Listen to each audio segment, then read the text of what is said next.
Hey, good morning. Hey, if you're new, I'd also like to welcome you. I'm Charlie, lead pastor here. Really glad you guys are worshiping with us today. And we are in our series kind of leading up to Christmas. We're going to talk about the story of Mary today. And every now and then I'll trick my, maybe trick's not the right word, but maybe it is. I'll trick my kids into helping me with my sermon prep. Like I'll just start talking to them and I'll be like sometimes a story happens and I just I think I should incorporate that. Sometimes you make the story happen. I'm talking and I'm talking to Heidi, and Layla's in the room, and I'm talking to Heidi about what I'm going to talk about on Sunday, in part because I wanted to get Layla's reaction to it. So again, we're talking about the story of Mary, and if you guys don't know, we're going to look some more of the details. You know, she was a virgin and is visited by this angel. Mark talked about this a couple of weeks ago, and God says, you're going to have a baby, but it's not going to be because you had sex with your husband. God's going to put a baby there, and then it's going to be Jesus. He's going to save the world, and it's and so that's scary, and then all these kind of things happen to her. Again, the things we'll look at today. And so I'm like, so we're going to talk about this Sunday about the story of Mary, about whether or not it's a good story or a bad story. And Layla just kind of looks with this, I don't know if disgust is the right word, absolute confusion. He's like, why would the story of Mary be a bad story? And I was like, well, and I was like, I didn't want to get into the virgin birth part of it with her in particular, but in that moment, I was like, well, she had to have the baby, and she was born in a barn. And she, again, just kind of with this look of disgust, was like, she still got the baby. What didn't even make sense to her? Fast forward 24 hours. We got my 19 and almost 22-year-old there, and we're hanging out. And all of a sudden, just randomly, I'm like, so this Sunday we're going to be talking about Mary, about what kind of story that really is. And then both of them, they both just kind of lost it there for a minute. It's like, that story is my worst nightmare. And I'm like, what do you mean? What do you mean? He's like, can you imagine, Dad? Can you imagine for 1 second? I come up to you and I'm like, Dad, I'm pregnant, but don't worry, I'm still a virgin. God did this. And then they just started riffing back and forth just about how terrifying that story is. And so I ask this question to you. Let you give an answer.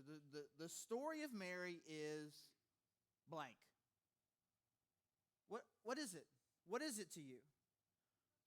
How would you fill in that blank, beginning to end, from being visited by an angel, having a baby placed inside you, almost losing your fiance, the journey to Bethlehem, all these things that we're talking about, with what familiarity you have with this story to this point? What kind of story is that? And I guess, of course, the simple cheating answer, I guess it depends, right? It just depends a little bit. Depends on you, right? A 9-year-old girl versus 19 and 21-year-old girl, they see it differently. I guess it really depends on what part of the story you're kind of, when I ask you that, what part of the story pops into your mind? And so, kind of with that, I'll tell you the story of Layla. I'll tell you the story of Maylee and Lauren. Is Layla naive? Are Maylee and Lauren cynical? Combination of both? Because really it's not just about the story of Mary. Really it's just about all of our stories. It's about the big picture story of your life, and it's about the particular story that you're walking through right now. Because again, is your story, as it's being told right now, is it a good story? Is the thing that you're going through right now, is it a good story? Is it a bad story? And so what I want us to do is I just kind of want us to look at the story of Mary and just kind of the journey that she goes on, and then ultimately kind of tie it together with what this means about the story that God is telling in your life. So again, as Mark talked about a couple of weeks ago, he talked about a story where she is visited by an angel, And right after that, in Luke chapter 1, verse 39, she's just found out that she's going to be pregnant. She's going to give birth to the Messiah. Verse 39, Luke chapter 1. At that time, Mary got ready and hurried to a town in the hill country of Judea, where she entered Zachariah's home and greeted Elizabeth. Rewind, pause right here for a second. Zachariah and Elizabeth. Mark also mentioned this a couple of weeks ago. 6 months before Mary is visited by an angel visits Zachariah and Elizabeth and told that their son is going to be becomes John the Baptist. And John the Baptist, ultimately now we're going to find out, is Jesus' cousin, but also plays this role in Jesus' ministry. It's kind of he's kind of, I don't know, opening act. Is that okay? Like the teaser, he kind of comes out and is like, hey, get ready, the Messiah is coming. And so he's this very important figure to kind of prepare Israel for the coming of Jesus. And by God's design, Elizabeth, who is going to be John the Baptist's mom, and Mary are related, all right? So that's where she's going. She's going to Zachariah and Elizabeth's house. Verse 41, when Elizabeth heard Mary's greeting, the baby leaped in her womb, and Elizabeth was filled with the Holy Spirit. In a loud voice she exclaimed, "Blessed are you among women, and blessed is the child you will bear. But why am I so favored that the mother of my Lord should come to me? As soon as the sound of your greeting reached my ears, the baby in my womb leaped for joy. Blessed is she who has believed that the Lord will fulfill his promises to her." So this is how her story began. Well, I guess it technically begins with a really scary encounter with an angel and a lot of confusion. But then she goes from there immediately to be with her cousin Elizabeth. And in this moment, there's just nothing but pure joy right here. She's in a place where there is no doubt in anybody's mind there that exactly what is happening to Mary, everyone believes it. Something very similar had happened to them. They knew that this was coming, and they were completely and totally excited. In fact, it was like, even the baby in my belly is really excited. He's jumping in there, and we're excited for you, and we know that you are incredibly blessed, and just so excited. And for all of the time that she's there, she's surrounded by people who love her, who are encouraging her, and look at this thing that has happened to her as only a joy. And so as we're talking about what the story of Mary is, the story of Mary, well, it starts with blessing and encouragement. That's where it starts. She is tremendously blessed, and she is tremendously encouraged. God is doing something really cool in your life, and we consider it a privilege even to be next to you, and we love that you are here. Thanks for coming. Like, we don't even consider ourselves worthy of being near you. Thank you so much. And for all of this time, she's incredibly encouraged. And she feels like this thing that has happened to her is a huge blessing. And that's the way a lot of God's stories will typically start. I mean, here she was, unknown. She was just nobody.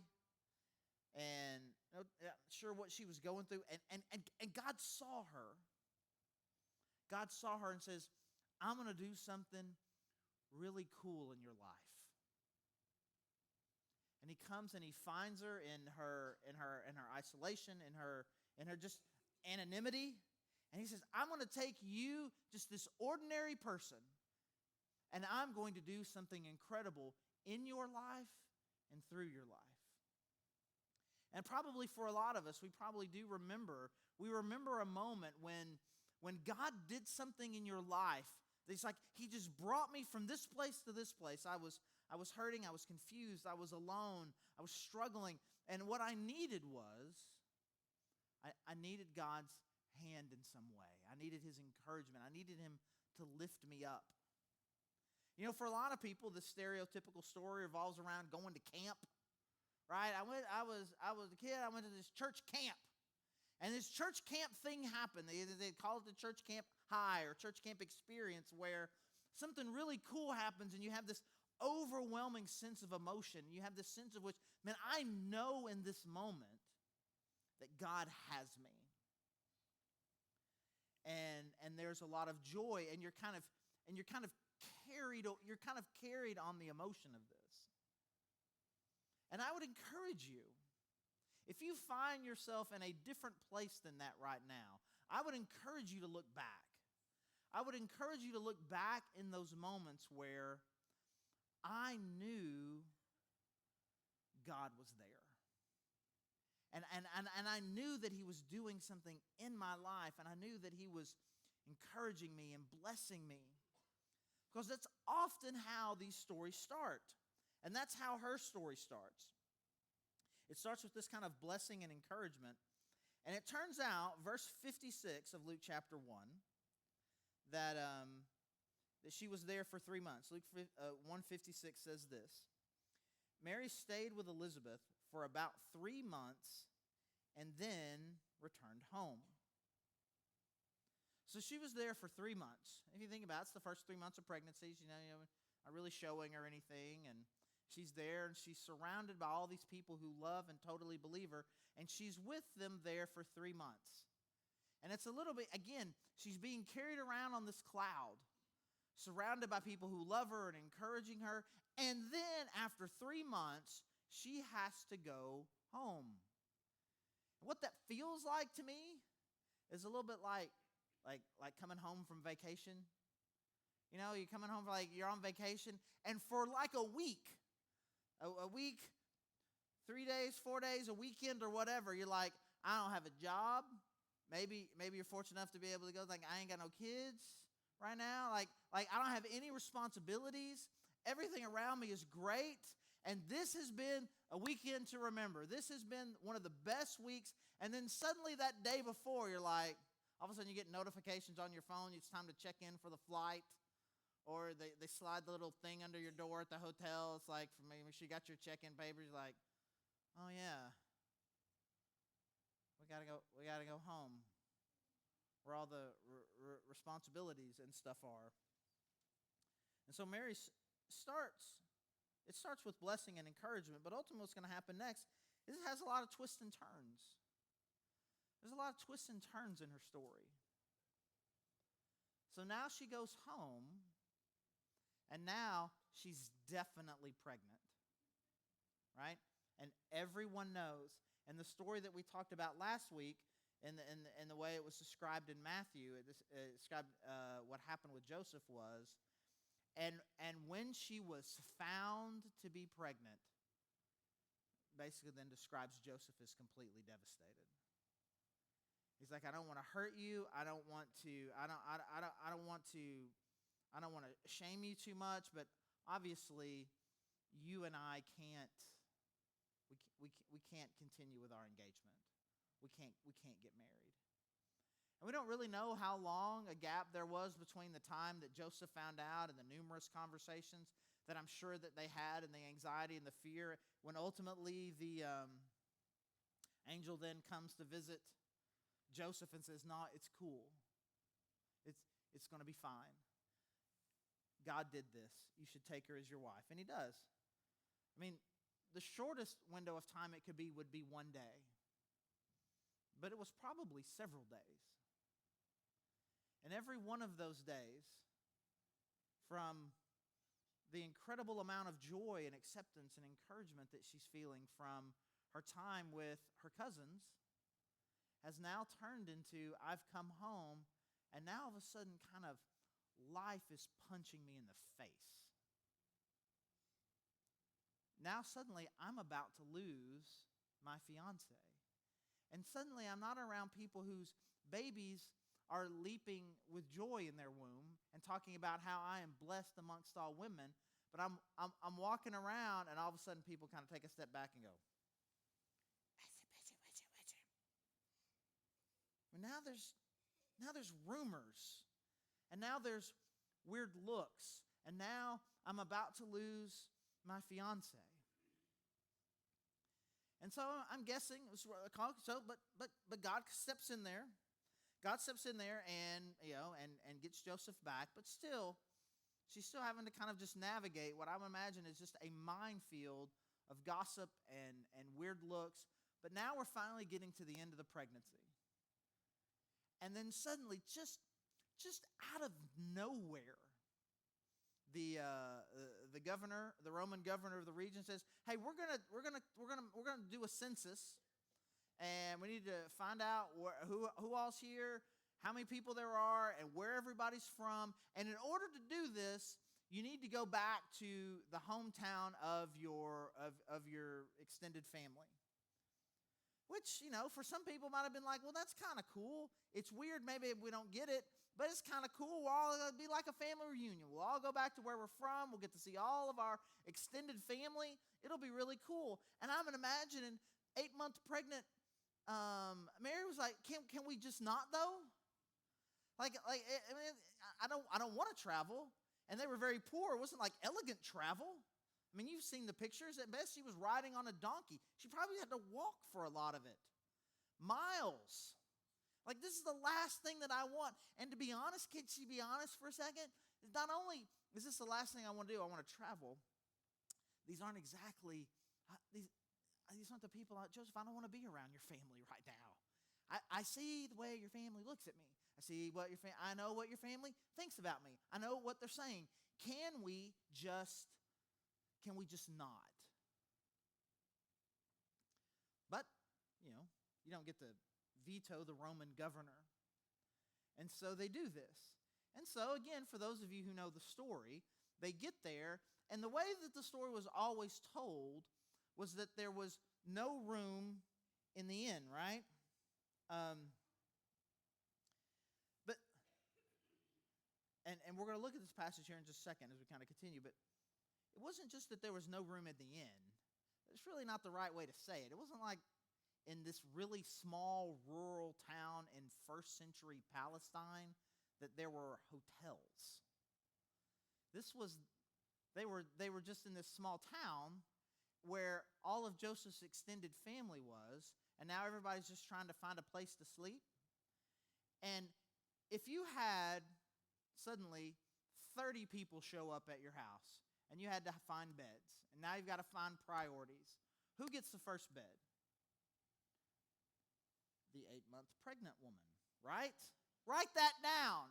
Next, aging parents. Just write that down. If you're confused, just write that down. There was no room for her anywhere. This was extended family, and there was no room for her. No one could spare a bed for her, but I guess you guys can be in the barn. It's all cute when you set up your nativity scene, though, right? It's kind of cute. And the donkey's there, and somehow that's cute. And the horses, and somehow that's cute. And there's sheep there, and that's cute. So just imagine you're in your hospital delivery room with sheep and a donkey and a horse. It's not cute. I don't care how cute your nativity scene looks. It's not cute. And so I ask you this question. She's got this tremendous blessing, and everybody loves her, and it's exciting. And now this life, this journey that she's going on has all these twists and turns. I ask you this: what is real life? What is life? I'll say it another way. You say this, you're like, something just seems off. Something about my life right now seems off. What does it mean for it to be off? Which parts of that story is life being normal, and the other one is something's off? And again, that's not a question that necessarily has a particular straightforward answer, but it does say something about your answer to that question. If we believe that what life is, especially a life if we're on this journey with God the way that Mary is, the blessed one, the chosen one, most favored one is what she has been called, who has been given this great and awesome task. What should that journey be like? And when is it off? Is it supposed to be like the 3 months with Elizabeth? And that's what it's supposed to be. And then the next 6 months where things were off. Or is that 3 months with Mary like a gracious blessing and vacation from what actual life is? Or, to just be even more complex, is all of that what it is? Because sometimes I think we just get a little confused. We just get a little confused about what life is supposed to be. We think that life is favored and blessed and everybody loves me and the baby is leaping for joy. And then all of this is there's something wrong. Well, it ain't good. That doesn't mean life's broken. It just is. All of this is. And what I think about the story and what I think about the story in this moment and what I'm going through, a lot of that is just going to depend on how I view life, how I view God, how I view me. So the story wraps up like this. Luke chapter 2, verse 1. In those days, Caesar Augustus issued a decree that a census should be taken of the entire Roman world. This was the first census that took place while Quirinius was governor of Syria. And everyone went to their own town to register. So Joseph also went up from the town of Nazareth in Galilee to Judea, to Bethlehem, the town of David, because he belonged to the house and line of David. He went there to register with Mary, who was pledged to be married to him and was expecting a child. While they were there, the time came for the baby to be born, and she gave birth to her firstborn son. She wrapped him in cloths and placed him in a manger, because there was no guest room available for them. So it starts with this overwhelming blessing and encouragement, has all these twists and turns, and it ends with the birth of Jesus, which was Layla's big picture point. Dad, in the end, she had baby Jesus with her. What do you even mean this could be a bad story? She's got the baby Jesus with her. In the end, for those of you guys who know the story, the shepherds are going to come and all of these things start to come together, which we're going to talk about the shepherds next week in kind of our last Sunday before Christmas. And she gets to have this really cool moment with them, and it says that in her heart, she's like, this was so cool that God had reached out to these shepherds, and they came, and they were celebrating these worship. And it says this to describe her. It says that she took all of these things, and she cherished them, and she pondered them deeply in her own heart. I can just imagine her in this moment. Scary angel. I don't want to be pregnant. And wait, Elizabeth and Zachariah, they get it, and they love me, and we're all together, and this is celebrating and awesome, and I almost lost my fiance, and there's all this weird gossip, and now we're having to travel, and now I've got this baby, and now there's all these shepherds, and there's telling these stories about angels and all of these things, and she has this moment where from beginning to end, she now has this 9-month journey, and she's taking all of it, and she's treasuring it and pondering it in her heart. And so I don't know where you are, big picture in your story, and I don't know where you are right now in whatever current chapter of your story that you're going through. Because honestly, for Mary, this is just a chapter. Now, she's got 33 years. She's going to raise Jesus. She's going to see him become an adult. She's going to watch him suffer and die. I mean, this is just one chapter. But in this chapter, right now, she's treasuring, she's pondering, what chapter are you in?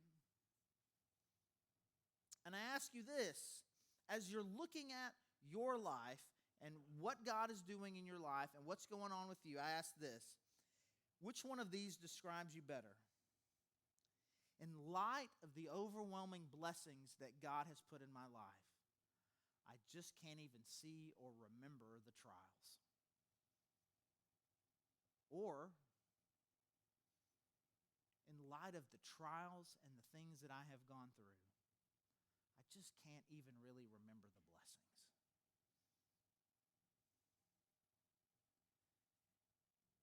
that moment,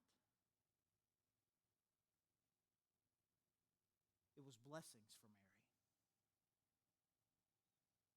It had been a long journey, it had been an incredible journey, but in that moment, it was blessing. And I would imagine that she would have done it all over again and again and again. All the trials, all the weird, the traveling, all the gossip, all the everythings in light of the blessings. Again, the examples to this are endless. What's it like having a newborn? Is it good or bad? It depends. Where are we? Week 2? Week 2 is not the way, but you get through it. Like I think, we it's been 8 years now since our last newborn. Do you remember the 6 weeks that you don't sleep? When it's over? How about raising a teenager? Not everybody gets to relate to that, so I'm just going to talk about it. Raising a teenager. Is it good or bad?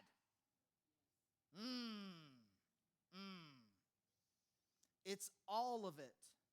And it's all totally worth it.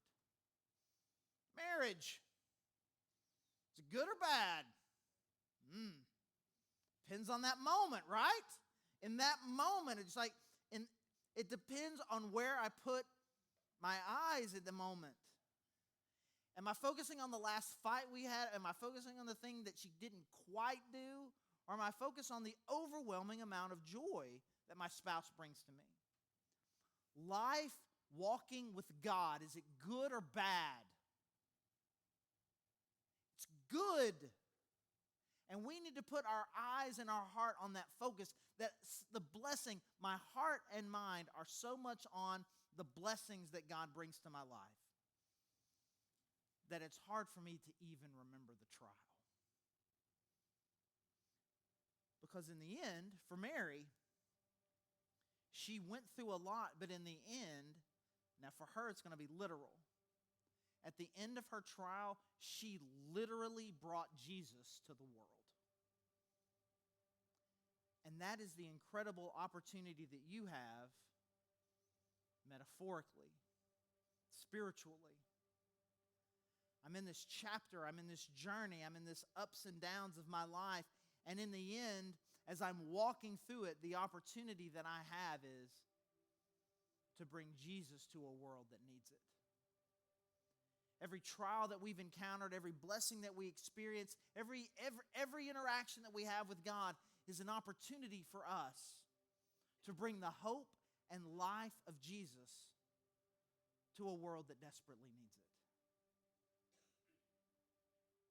I feel like I say this a lot, and I think I say it a lot because I really believe a lot that the world needs this. And the hope that the world needs is that in a life that just seems off, there is hope and life in Jesus Christ. That God will be with you every step of the way. And when this chapter is finished, and when the story of your life is finished, you will be able to look back and say, it wasn't perfect, but it was good. Because God was with me all the time, and He did something awesome in my life and through my life to bring Jesus and the hope to a world that desperately needs it. So I really do. I just encourage you. This is not some fake optimism that I'm trying to get you to have. I'm not trying to get you where you're not looking at life for really what it is. But I would love it if we could all focus our heart and our minds on the tremendous blessing and the overwhelming encouragement that life with God can be. And if we put our heart and our focus on that, that carries us through the trials. And then to also believe that part of the reason why I go through these trials is so the world can see the hope that we have in Jesus. So the answer to the question is, what's Mary's story like? I mean, it's like, it's good. I'm Team Layla. In light of what happened, it was all worth it. And so I just pray, again, wherever you are in your story, as we have our time of response, as we worship together, as we have some response area in the back, there's our prayer team is back there, there's communion available, there's prayer candles, pray at the cross. We're going to worship, we're going to give. Maybe we just pray for each other, for the encouragement that we need to kind of get through where we are, that God would help us, each one of us, have a heart and a perspective that says, I'm going to look to Him, and I'm going to so focus my heart on the blessings that He's put in my life that I just won't be able to, the trials just can't get me the way they used to. And then let's just pray that God would give us each individually and us as a church as an opportunity to bring hope to the world that needs it. Let's pray.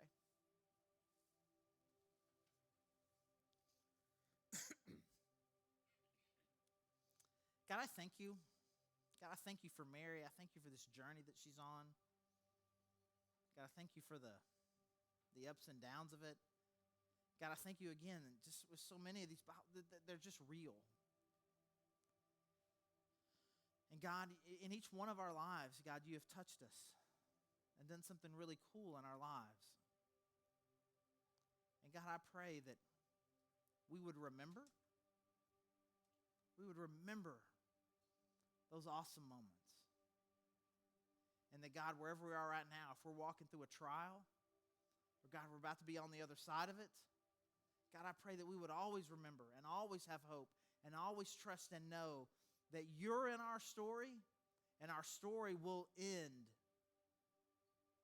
with you in our lives, and it will be a good story. You are creating a good story in our life, no matter what this current trial feels like.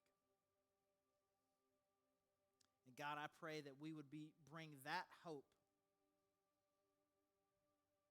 to the world that needs it. And it's in your Son's name that we pray. Amen.